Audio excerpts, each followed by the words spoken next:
being an entrepreneur is very painful. It looks really easy, doesn't it, when you see someone who's been wildly successful and they've built a great big business and you just think, wow, that's amazing. That could never happen to me. And the backstory, of course, for almost every business is that every business has basically been solving problem after problem after problem after problem. And I tell entrepreneurs all the time these days, to be a successful entrepreneur, you really have to love solving problems. A big part of what I'd like to get into today for our listeners is the challenge that women entrepreneurs have raising capital. And if you could just set up that conversation, what is the challenge and what are a couple of reasons for that to get this going? The big statistical challenge is that only 2% of all venture dollars are going to female founders. So that means 98% of all the funding that is deployed by venture capitalists, at least, is going to male founders. So that's the discrepancy. And that's the very real challenge for female entrepreneurs, is how do they get their businesses funded when the stats are generally against them? Yeah. And why do you think that is? I read the statistic, and in fact, I went looking for it after I saw it in your book. I think it's 1.9%, but roughly 2% of women-owned businesses ever get to $1 million in revenue, and 33% of male-owned businesses do. I think that's probably a big part of it. People are investing for a return, so it's a better bet the other way in their minds. But talk through that a little bit. Yeah, I think that's an interesting statistic, because what that says to me is that only 2% of women are only building businesses that do more than $1 million, is that part of the problem is that women are not thinking big enough, and that we've potentially been, conditioned or stuck with thinking about building small businesses. And I meet women all the time who say, my big goal is to do $1 million in revenue. And I say, yes, that's a fantastic goal, but let's think about how we could do that in like 18 months, 2 years. And let's think about what getting to 10 million looks like, and maybe 50 million, and maybe 100 million. And could your business be that big? And for very many women, the issue is just that we haven't thought about it. We haven't thought that we could, haven't had a lot of role models. But the flip side, of course, of that is that it takes money to make money. So, we are thinking big enough, but we've not had the capital to be able to grow and scale businesses to be able to make them bigger. So women are a whole lot less likely to not only get venture funding, but also to get the loans they need, the capital they need, even in the form of a loan, to grow their business. So there's a whole lot of chicken and egg scenarios in the mix there, and who knows which comes first. But I think, my big message for women is we can and we should think about building big businesses. And it's important that we think about building big businesses, not just for our own value creation's sake, but I genuinely believe that when a diverse group of people, both sexes at the table, build our world, we'll build a better world. Women see different problems, think about solving different problems. And when we're both at the table, I think the world is a better, more balanced place. Yeah. Sarah, what was that evolution and the sort of the belief of what's possible for you? It's like, for example, I've started 8 companies from scratch. And I can remember one that turned into a really nice, well into 9-figure exit. When I started, I could see $1 million. And then as halfway there, I could see 5 million. As we got about halfway there, I could see 25, and it just kept going. And by the time I sold it, I could see $1 billion. But I had limiting beliefs in the beginning. It's like, I knew it's possible. People do it. It wasn't something, it's like, oh yeah, I'm just going to go do this. What was it like for you, your evolution? It was very similar to that, actually. I remember we spent about 3 years. I built a business in the US called Under Canvas. Under Canvas is still the largest glamping company in the US. And I built a company that took me 3 years to figure out our sweet spot effectively. And for 3 years, we were trying to we had various different business models, and one of them started to work. But I remember thinking, this is not very easy to grow this business. And eventually that business was able to do $1 million of revenue. But I remember thinking, this is very hard to like control the revenue. It's very hard to drive sales. It's very hard to think about how we grow this business, which kind of created an impetus for continuing to think about, is there another version of this business? Is there a different version that whilst we maybe don't get rid of this business, that there's something else still in this space, which pushed us on to our eventual business model that became Under Canvas. And Under Canvas has tinted hotels outside of national parks across America. And that business, I also did not think, this will be $100 million business one day. I certainly wasn't thinking like that. But I did know at the beginning when that business originally launched, I knew we were onto something. And I, like you, could see $1 million, and then I could see, well, if we could do $1 million, we could do 5 million. and this sense of, I think I'm onto something. I think this is a thing. I think I can see a possible pathway for growing and scaling this business. Yeah. And for our listeners, I highly recommend that you read Sarah's book, Thinking Bigger. She weaves the story of Under Canvas and so much more throughout the book. I found myself wanting more of the story of Under Canvas because it was so cool. The Yosemite experience where the weather comes in and flattens all the tents. I love to camp and hike and all of that. And those are exciting adventures. So I wasn't surprised that you didn't get a lot of complaints around that. Like they just worked with you along those lines. Yeah, And I guess we're very kind in our early days. and more than that, the practical wisdom in the book, I rarely hear it so straightforward like that. And then just the tools and resources that you point to. So it's definitely a worthwhile read. And so you've got the business model changing. How often does that have to happen? Because I think for a lot of startup founders, there's a whole bunch of resiliency built into this, and you have to keep running at it and solving the problem. So maybe talk about the concept of solving the problem and then iterations to get to a business model that turned into that amazing exit for you. Yeah, being an entrepreneur is very painful. And it looks really easy, doesn't it, when you see someone who's been wildly successful and they've built a great big business and you just think, wow, well, that's amazing. That could never happen to me. And the backstory, of course, for almost every business is that every business has basically been solving problem after problem after problem after problem. And I tell entrepreneurs all the time these days, to be a successful entrepreneur, you really have to love solving problems. You have to love the problem that your business is trying to solve.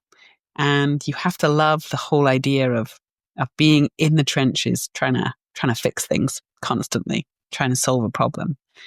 And I think that is what trips a lot of us up in the early days. It's what gets us stuck.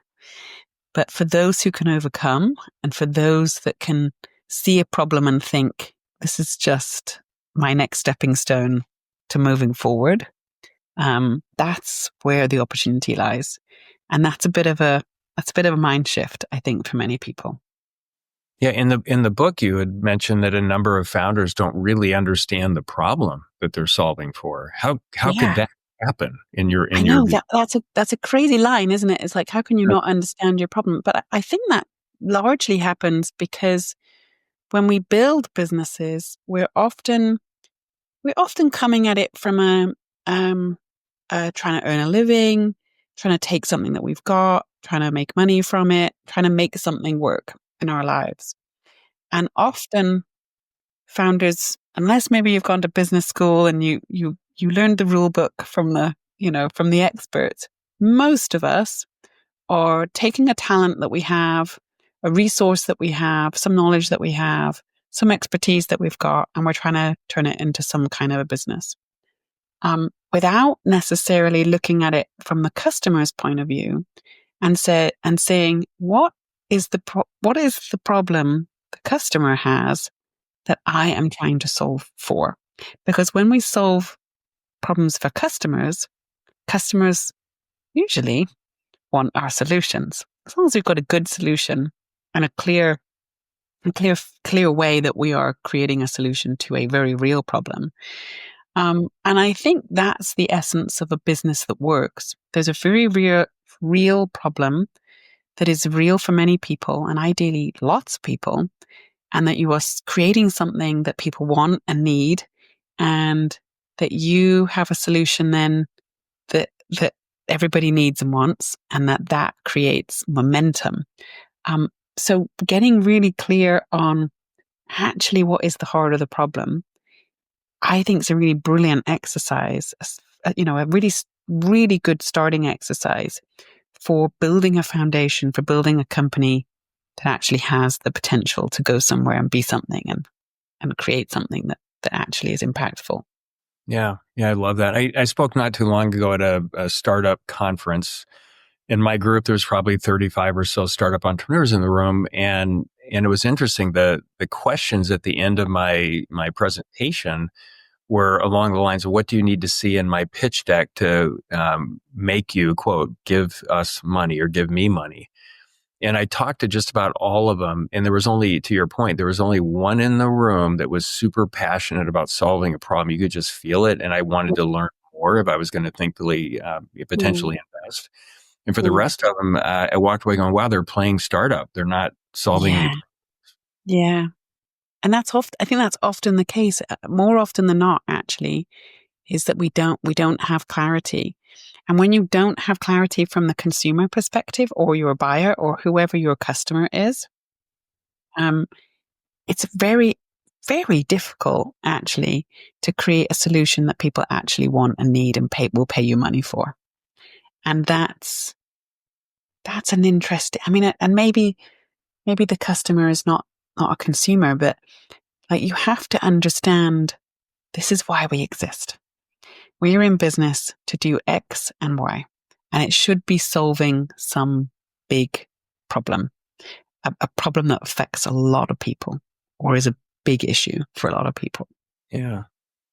Well, I know with Enigma Ventures, which you founded in 2019, I was impressed with how many applications you filter through. How do you filter for that startup founder that is really passionate about and focused on solving a real problem that's going to make a difference? Because it is the minority in my view. It's not the majority, it's a minority. It is a minority. And then the flip side of that question is, most investors are not just looking at the business idea. You're actually looking at the founder, and you're actually looking for someone who has an inordinate obsession with the problem that they're trying to solve and is not going to quit on solving that problem, and is actually someone who really could execute. Because building a big business is, maybe 1% having a great idea and 99% executing on that idea and actually making it happen. And often entrepreneurs are visionaries and they're Imagineers, and they're not great executors, and they need to have people on their team or a co-founder who is an outstanding executor. So that's a very real struggle for screening and not dismissing average business ideas because, you might have just stumbled over a very extraordinary human. So it's tough, but the combination of those two things, of looking at the business, looking at the stage that it's at, what it's achieved so far, is a kind of indicator, a little bit of an indicator at least, to what kind of founder is working on this problem, and is there a problem, and does it affect enough people? Yeah. And I've seen a number of founders that have an idea that seems pretty good. If you can do it better, the market's sufficiently big enough, there's always an opportunity. I always think if there's a lot of folks doing it, that means there's perceived value there. And if we can do it for 20%, better value at a lower cost or something, what a great idea. However, these startup founders will say, I've got the idea, and they get really frustrated. I just can't find anybody to execute on it. And they get Like, why isn't this just happening? I had the idea. What's your advice for these startup founders on identifying those that can actually execute? Because I know you went through that with Under Canvas. Sometimes you get the right one. Sometimes you don't. I feel like half the In time you terms of don't get. hiring the team, Yeah. team. Yeah. Yeah. I mean, I think building teams to execute on great ideas is probably one of the hardest things about being a founder. Because you not only have to have a great idea and be a great executor yourself, or your co founder has to be a great executor, you also have to build a team full of people who you can inspire to execute and make things happen. And that's super challenging to build the kind of teams that win races or win championships. And I tell my employees and my founders all the time, I am not building a family here. And I am a very warm, nice human being, but I am not, and we are not playing happy families. This is not what this is. I say unashamedly, I like winning. I like winning championships. I like building extraordinary things. I like doing things better than anyone else is doing them. And to do that, I have to build a world class team. And that means I need world class players on my team. And I liken it to a basketball team or a soccer team. And I go, I have to select people to play on my team who I think can win matches. And there is no room for keeping people on my team who are B plus players. However much I like you as a person, if you are a consistently B plus player, my job as a person who wants to build a big business and create something amazing is to be kind and say, you're not cutting the mustard and I've got to replace you with someone who is going to. And I think leaders often find it very hard to articulate what being successful in a particular role looks like. And for me, that's absolutely critical, is getting really clear about each position on the playing field, knowing what excellence looks like and knowing what someone who's doing a great job looks like, and setting very clear expectations and being very clear upfront. This is where we're going. This is what we're doing. This is the pace that I need from you. This is what I need from you. And helping people figure out if they can do it, supporting them to do it, and then expecting them to do it. And making the tough decisions when people can't do it, and saying this is not ever going to be a place you're going to be able to be successful. And those are very tough conversations. They're really, really hard to have. But they're important conversations if you want to build a business that you think can really be something. Yeah, I believe as leaders, if we tell our team members exactly where they stand and what's expected regarding performance, it's by far the most caring thing we can do. It's the kindest thing to do. Absolutely. And it's also not kind to keep people on the bench and never play them, right? It's just not a kind thing if someone is not able to be successful in your organization, to keep them sat on the bench or keep them in a situation where they're constantly failing, because nobody's happy. They are not happy and you're not happy. And I often say to folks that, we're okay with each other right now, but it's not going to be very much longer before I'm not okay with you. And you're really not going to like me very much. And I'm not going to like you very much. Yeah. So it'd be much, much fairer to us both, actually, if we move on fast sooner rather than later and make the hard decisions. But it's tough. It's all, if you're a person with heart, it's always tough, and it should be tough. This is people's lives and livelihoods. So it's a very hard thing. Yeah. Yeah, I've tried to make that easier, at least more objective, to say, hey, if you come on board, here's what we need. Here's how we're going to measure it. And can you think you can do this? And I think one of the mistakes that leaders will make is not verifying they have the capability to actually do it. They all say they can do it, but they don't verify capability. And then I say, if we fall below this line, this won't work at any point in time because we're making an investment in you. You talk about in the book an ROI, it's an investment in a team member. we pay them 100% of the time what we agree to. When we agreed to do it, they should deliver what they agree to. And so when it falls below the line, it's been a much more straightforward conversation for me to just hey, this didn't work. Thank you so much for trying. Let's handle the exit this way. We're going to help you find another job. What assistance do you need?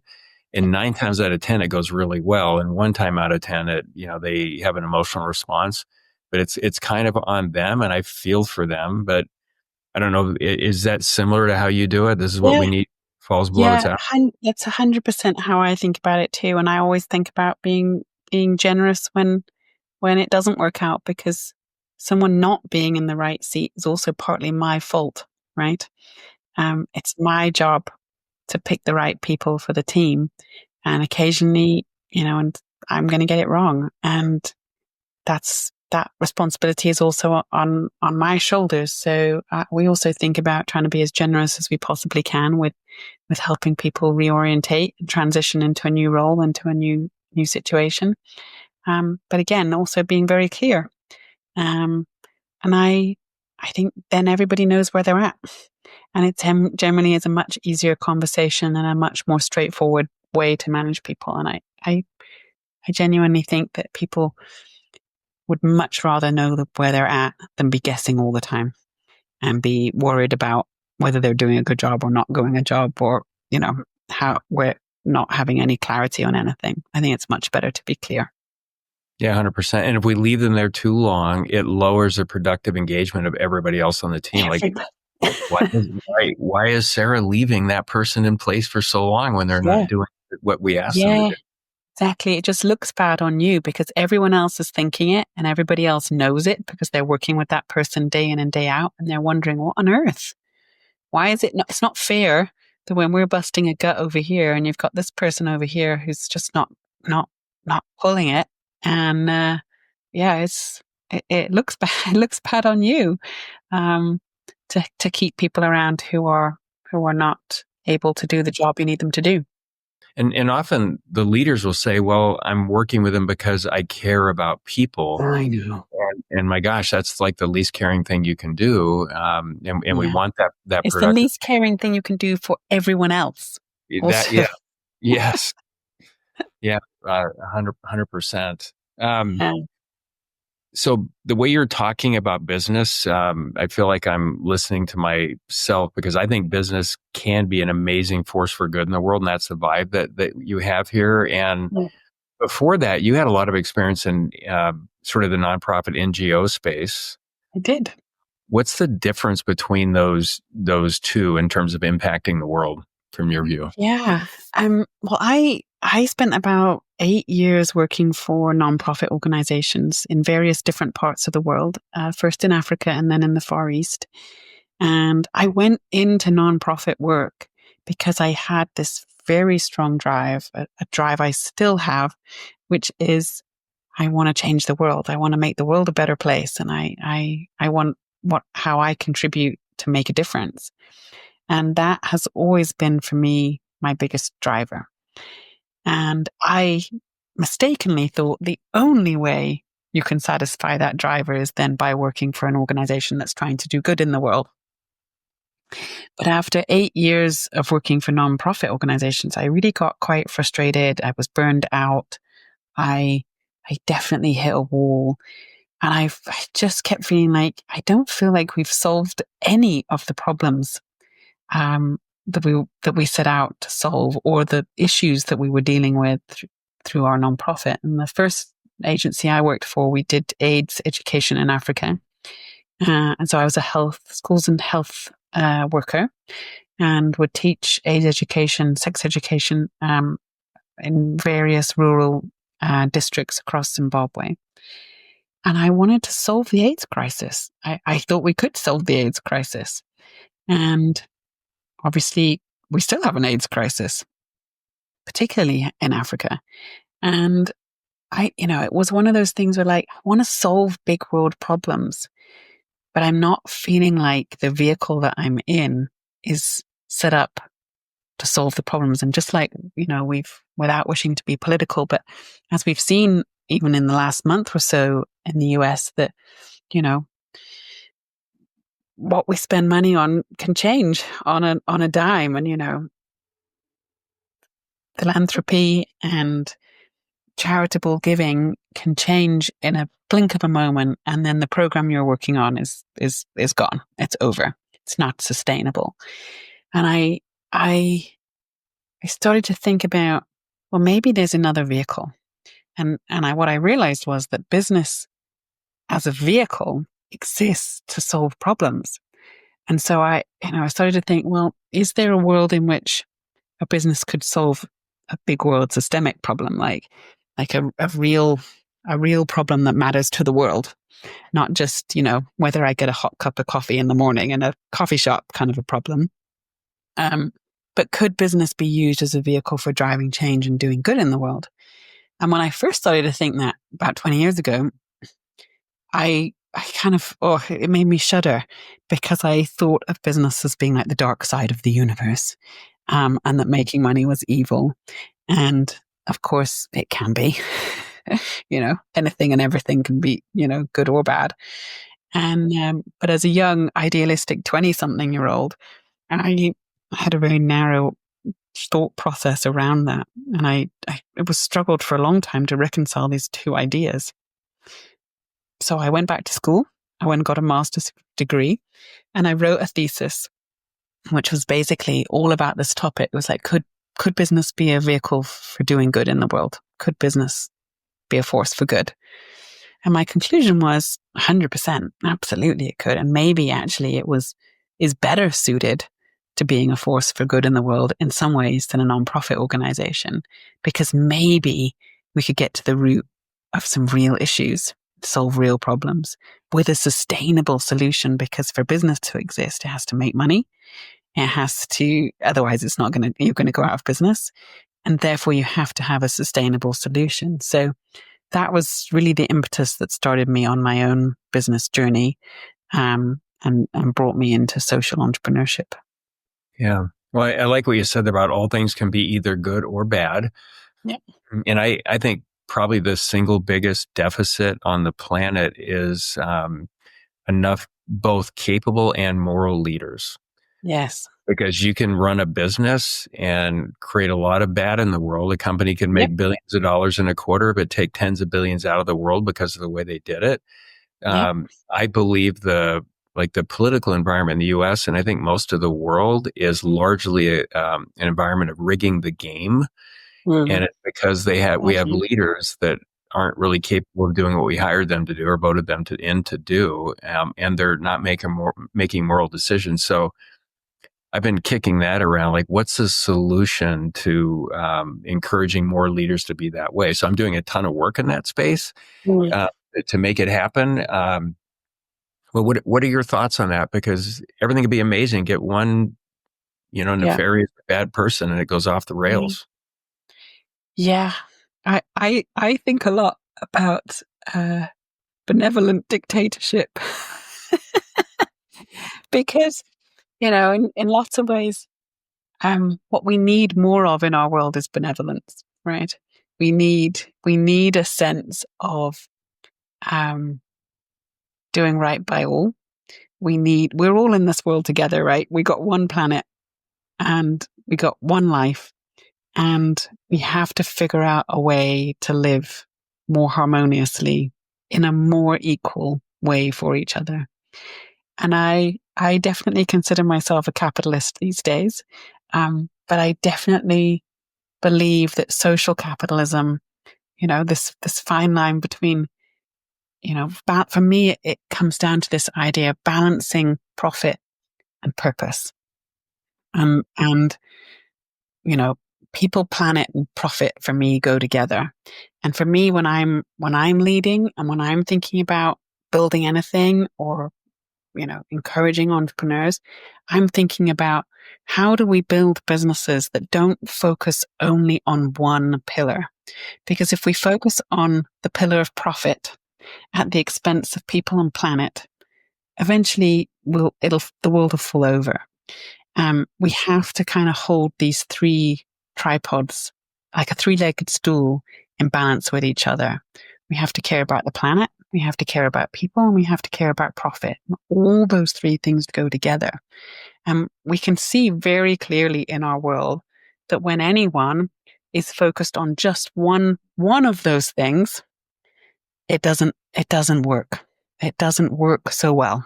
We get, it takes us off on a tangent that um, isn't sustainable or isn't good for everyone, or damages our planet, so for me that's about balance, and that's about understanding the integrated connectedness of everything. We need a planet to live on. We need people to be at peace with one another and equally thriving, because we know when we have vast inequalities, it also causes huge discontent and huge volatility in our world, which is dangerous for all of us. Even if those of us who enjoy relative peace, if we're all not enjoying relative peace, it's dangerous for all of us. And so these three things for me are kind of the things that I live with, the tension of trying to hold in tandem. And I think if more of us were grappling with, how do we hold these three things in balance? How do we look after people? How do we look after the planet? And how do we make sure everything we do is sustainable, and then it makes a profit? Um, for me, that's my bottom line. And I think if more of us were thinking like that, we'd be building a very different world. Yeah, we would. Um, I try to make that super simple. It's very similar to what you're saying. And I just say it has to create net positive value, either materially, emotionally, or spiritually. I And like I like those three values. They're great. yeah, and I think the net positive emotional energy is probably the scarcest commodity on the planet, supercharges everything else Agreed. we do. Spiritual value creation is about connectedness. You may not even believe in God, but being connected to your community in your Yep. family is really important. So Yeah. I've done that in all of my businesses, and the biggest one had over 500 team members. We're doing business in 60 different countries. And I thought about it that way, built it that way, and doing the other two pillars. And as you're talking about keeping things in balance, I would always keep it in balance. Here's about $100 million revenue business. When I sold it, I could see to $1 billion, really profitable, and got a 21.6x multiple of EBITDA because we were doing all those things. So I Mm, think there's a challenge for us in convincing folks do those things well. It will yeah. supercharge material value creation. And by the way, they're all 100%. important. They're all important. Not You can't Yeah. virtue signal and say money. It can't be about the money. It's important. Yeah. It's a factor. Yeah. 100%. Yeah. You can't leave it behind. I mean, that's a really brilliant example, isn't it? And in our business too, when we sold, we had, really crazy multiple um, on the business that we sold, because of the integralness of the business. The brand became exceptionally popular. And that was because the values behind the brand, and what we built and how we built it, and the values that we had behind the business. And it absolutely turned into economic value. And, I think it's easy to look at our world, the state of where we're at right now, and not think that that's true. But in my experience, it has been true that, there are there are so many ways to create value, and actually we do the right things, in on multiple levels. It has reward. It really does. Yeah. And I'm having a hard time. And this has been coming on for a couple of decades now, believing what mainstream media, social media, all Mm, that is trying to get you to believe. Because when I'm aware of something, and I or deep understanding of something, and then I see the reporting on it is not even close to accurate, gosh, it's like a giant spin that we're in the world. And I think the majority of the world is way better than what I think a lot of our political leaders will try to make us believe. agreed. Yeah, agreed. I mean, the amount of clickbait that we're all having to endure on a daily basis, and sensationalized headlines, right? I was just, even last week, just looking, I was just on social media, and several headlines caught my attention and thought, that doesn't sound right. And I clicked it because I was like, that sounds, and it was innocuous stuff. It wasn't major stuff, but it was like just a headline that was completely off. And I opened the article, and of course, the article was much more in line with what I thought the truth was. But the title was complete nonsense. But it was designed to get my attention, and it did. I mean, it did the job. Because I immediately thought, well, that's nonsense. and it used that to drive clicks and to drive engagement. And I was like, gosh, the world we're living in, it's a very difficult era to be alive in right now. It is very, we are in a sensationalist moment, which is exhausting. And I mean, it's a difficult moment to be having to contend with things that we're hearing and seeing and knowing that we're not getting the whole picture, or just getting a piece of the picture, and that it may not be particularly well framed or particularly well balanced.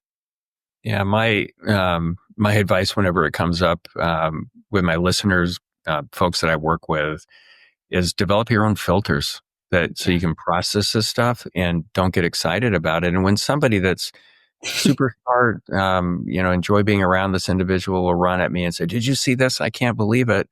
My first question is, and it's usually political in nature, how do you know it's true?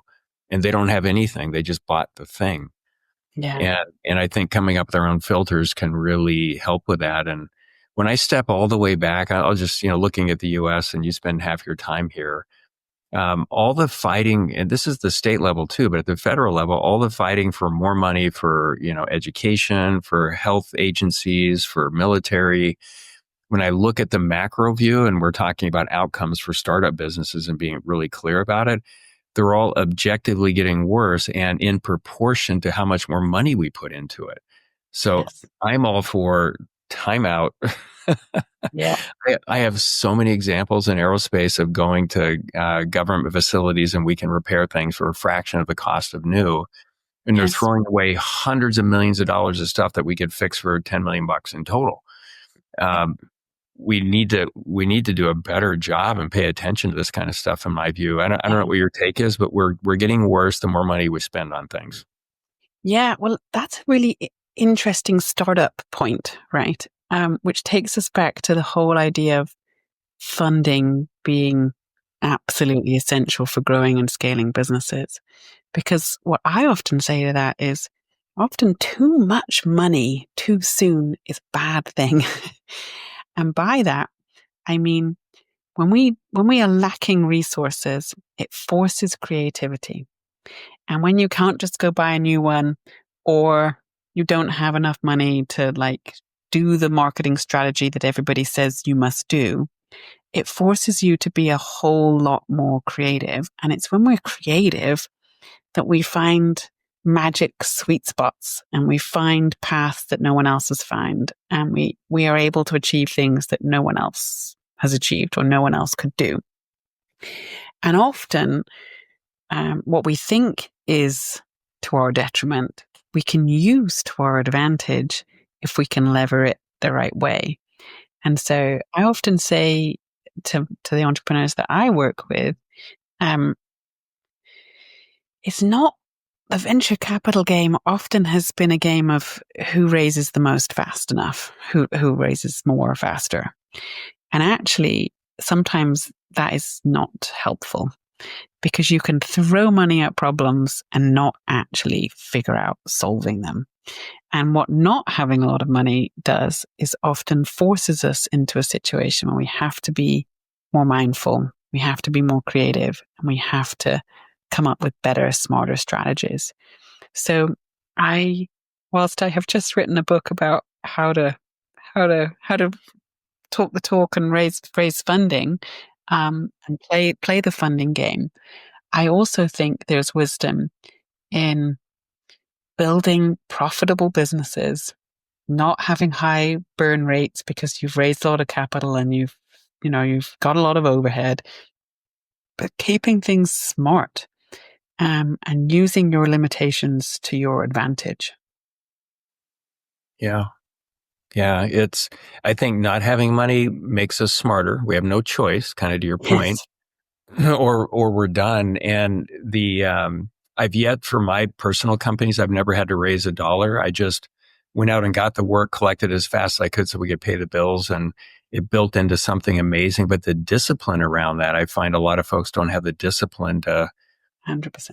formulaically sort of deploy the capital as it comes in a certain way. They get money, they Yeah. spend it, and they can't suffer or survive a Yeah. rough time.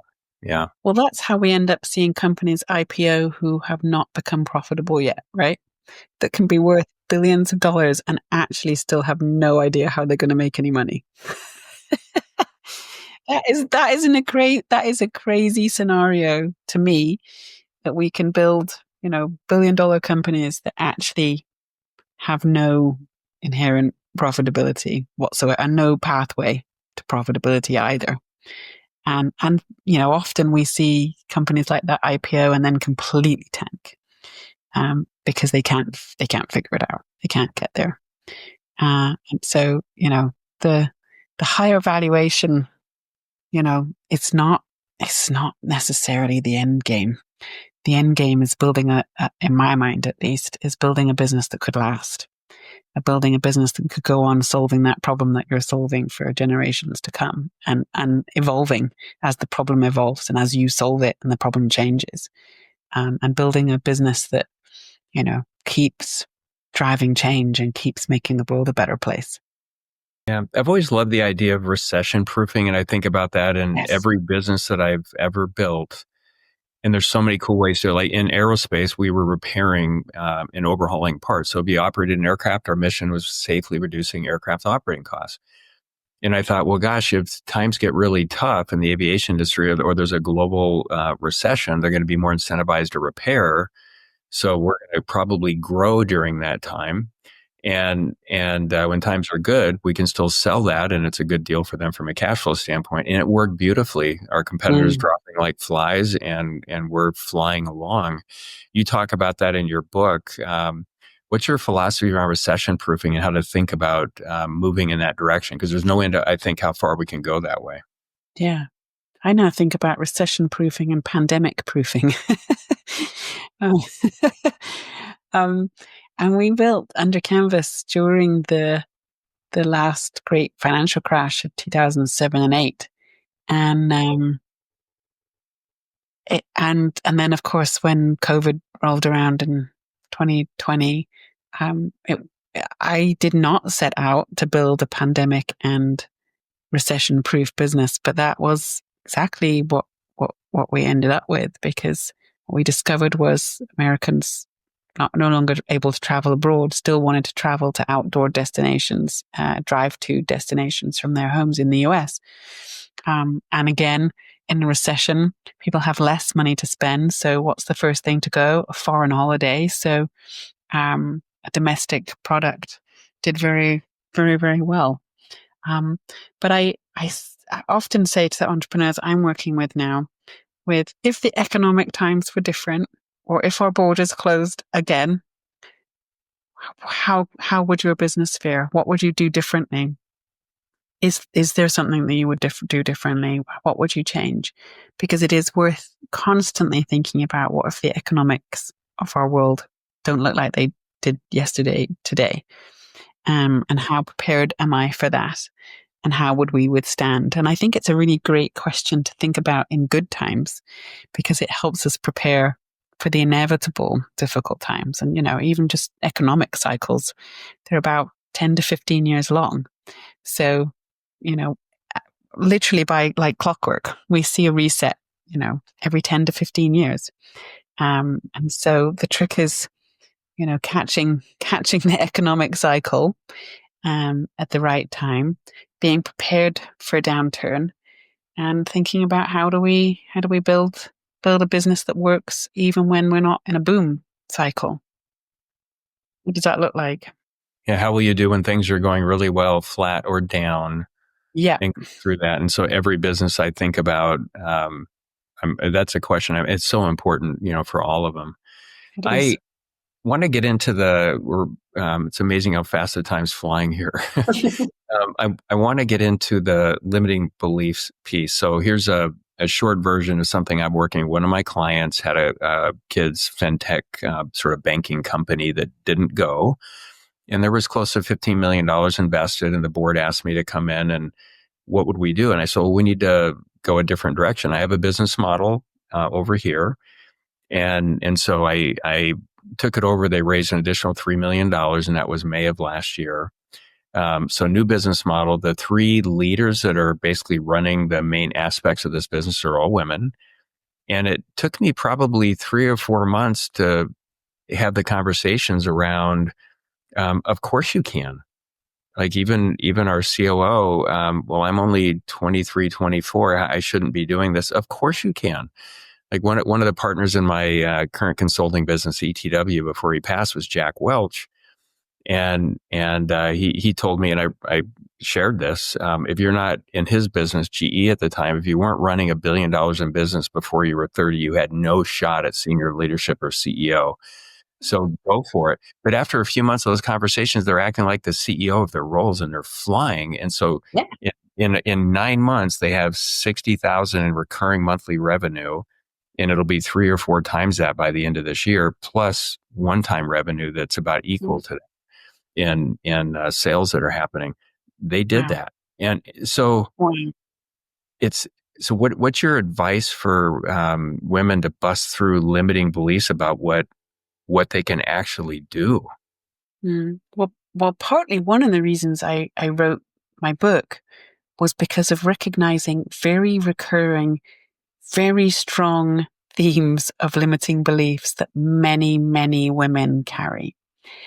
And for one reason or another, society has boxed us in and conditioned us to believe that certain things are true that are just not true. And, part of the problem is recognizing them in the first place.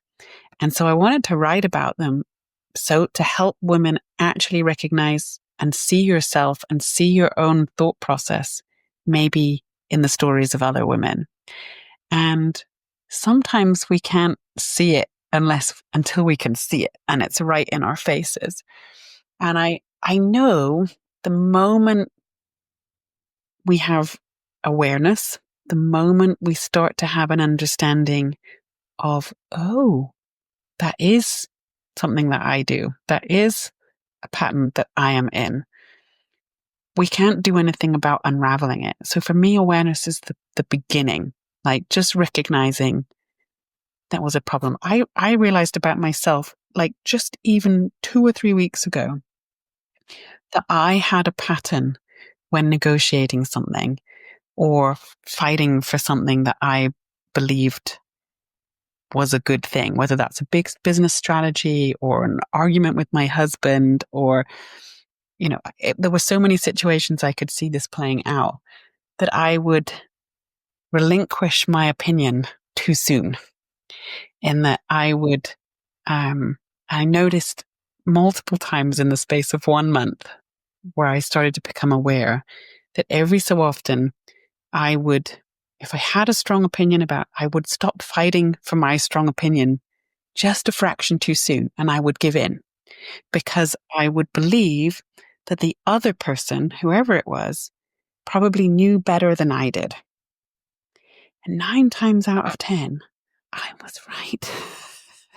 Like my gut instinct, my belief, like my instinct, my strategy was the winning strategy. But I would often just give up on my own thinking too soon because I wanted to subjugate myself underneath my perception of someone else would definitely know better than me. Or and maybe, that was my own perception of, well, that person's an expert, or they've been doing this for a lot longer than I have. Who am I? What do I know? And actually, I know quite a lot. But it was interesting just to notice just another sort of limiting belief that would keep tripping me up and keep meaning that I wouldn't see the thing that I believed in or thought or take the action that was necessary because I was willing to give in to someone else's belief too soon and not fight long enough for my own understanding of, no, this is what I believe, this is right, and not convincing, not taking people on the journey to fight, to negotiate, to convince with them that no, this is definitely what we should do. And there are so many things, there are so many ways we get stuck for one reason or another. And often it comes down to our own perception of ourselves and our place in the world, largely. And some of those things are no longer serving us well, and they're no longer serving the world very well.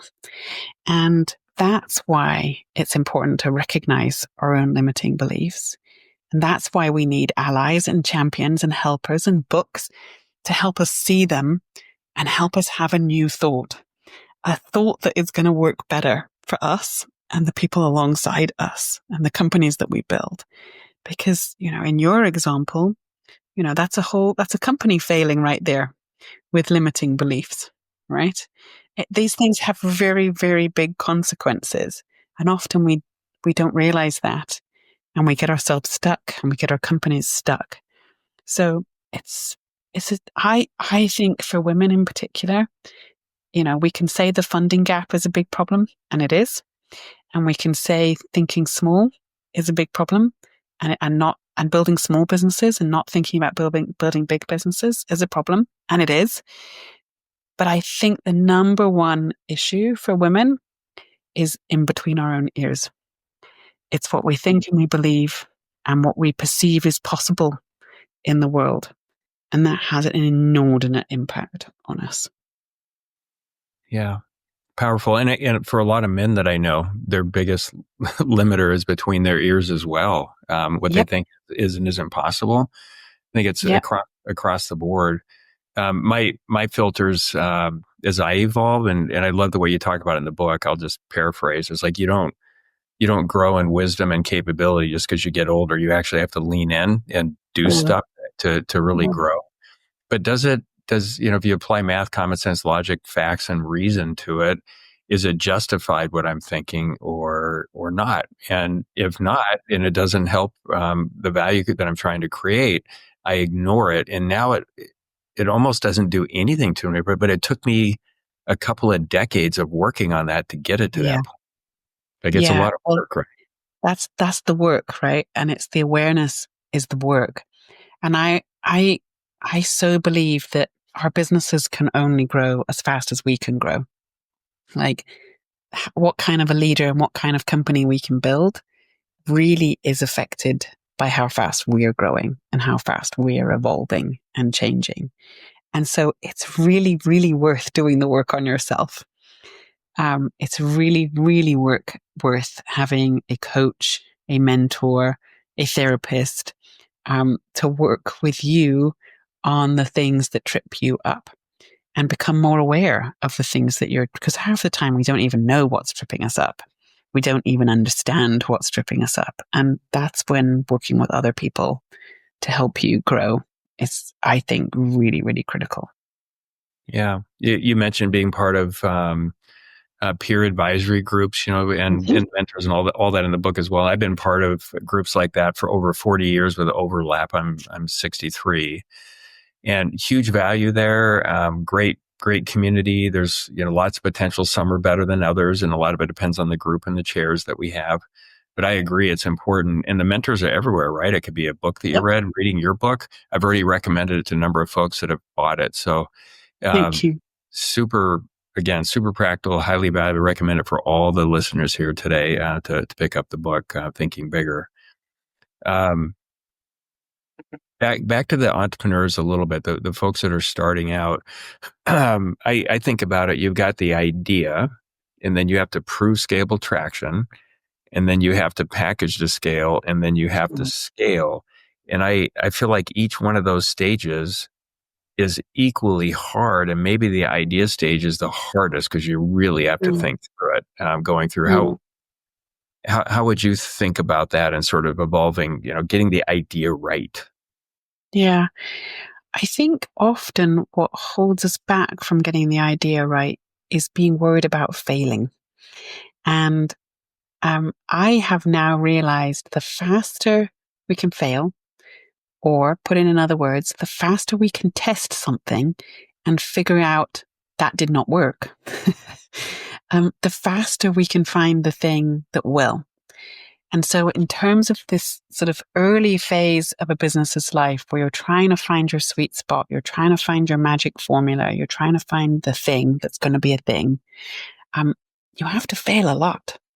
You have to try a lot of things. And often we're afraid of doing that, right? And we're afraid of putting things out in the world and worrying about whether they'll work or not. But you won't know whether they'll work or not until you've thrown it at the wall and seen whether it sticks. And sometimes you've got to throw a lot of things at the wall and you've got to make adjustment after adjustment after adjustment after adjustment to figure out, is this going to work? And will this one work? And a bit like a scientist, coming up with a new vaccine, right? We'd be appalled if they tried one thing and said, oh, that doesn't work, and sat back and had a coffee break. I mean, we'd think they were crazy. We would expect them to make another experiment, and then another one, and then another one, and another one, and another one, and keep making tweaks every single time and testing something to figure out if it was going to work. And entrepreneurs have to be like scientists. We have to keep making minor adjustments, major and minor, and make changes and test things over and over and over again to find the business model or the idea or the product or the service that will work. And will it be something that people want? Will it be something that, actually people will pay for and there is a need for? And often we give up too soon. A bit like I was giving my example with negotiating something. Often entrepreneurs can do that on a practical level with giving up on your idea too soon and not just having pushed through long enough to have found the solution. And those two things go together, I think. It's like, can you stay in the ring long enough? Because if you can stay in the ring long enough, chances are you'll succeed. Yeah. Yeah. And with under canvas, how many times did your business model materially change to get to the one that created the amazing value? 3. Sorry, I had right. 3. I had 3 business models effectively before Under Canvas was Under Canvas. Yeah. And 1 failed business before that. So effectively 4 businesses, no, 5 businesses. I had 2 businesses before we started on our tent idea. And then 3 versions of that before that finally became Under Canvas. So it took a while. Yeah. And that's more the norm. That's not an exception, right? Oh yeah, exactly. And the trouble always is, of course, it's very costly to be having a business that's not right and is not working and not making money and nobody wants it. And so often what happens, because of very real limitations and financial stressors, we give up. When you could have just been one more tweak, one more adjustment away from $100 million business. And that's the very real pain and the very real reality of staying in the ring long enough to persevere long enough to find the solution long enough to get where you need to go. Yeah, I think it's important to view that struggle as super healthy. Could be really tough, really hard, but how else do you develop into this amazing value creator to be able to do all those things? And we get the team right, the harder it gets, the harder we actually laugh, which is so cool. I love that. That's really great. That's really fantastic. Yeah, the harder it gets, the more we laugh. I'm going to keep that. I love it. Yeah. Yeah. And anyway, it makes it, I just know we got the team right. We have the culture right when it feels that way. Sarah, for anybody that wants to reach out to you and connect, how can they reach you? Where would you like to send them? Yeah, you can head over to my website, which is sarahhdusek.com, www.sarahhdusek.com. And all the information about my book is on that site. My information about our venture fund, our work in Africa, our new travel company, it's all over there. Yeah, and your new travel company, Few and Far. I've had some health issues the last couple of years, but I'm getting better and I can travel again. So I can't wait to Oh, check that fantastic. out and experience this with Few and Far. So thank you. Wonderful. Thank Thank you. you. All right, and thank you again for being here. This is a great conversation. My biggest takeaway is that there's that you're in the world doing amazing stuff. You're a capable and moral leader, and we need a million more of you to make a giant difference in the world. So thank you for that. Thank you. All right. And this has been the Show Your Value podcast. If you got some value out of the show today listening, please leave a review and subscribe. And until next time, show your value to the world.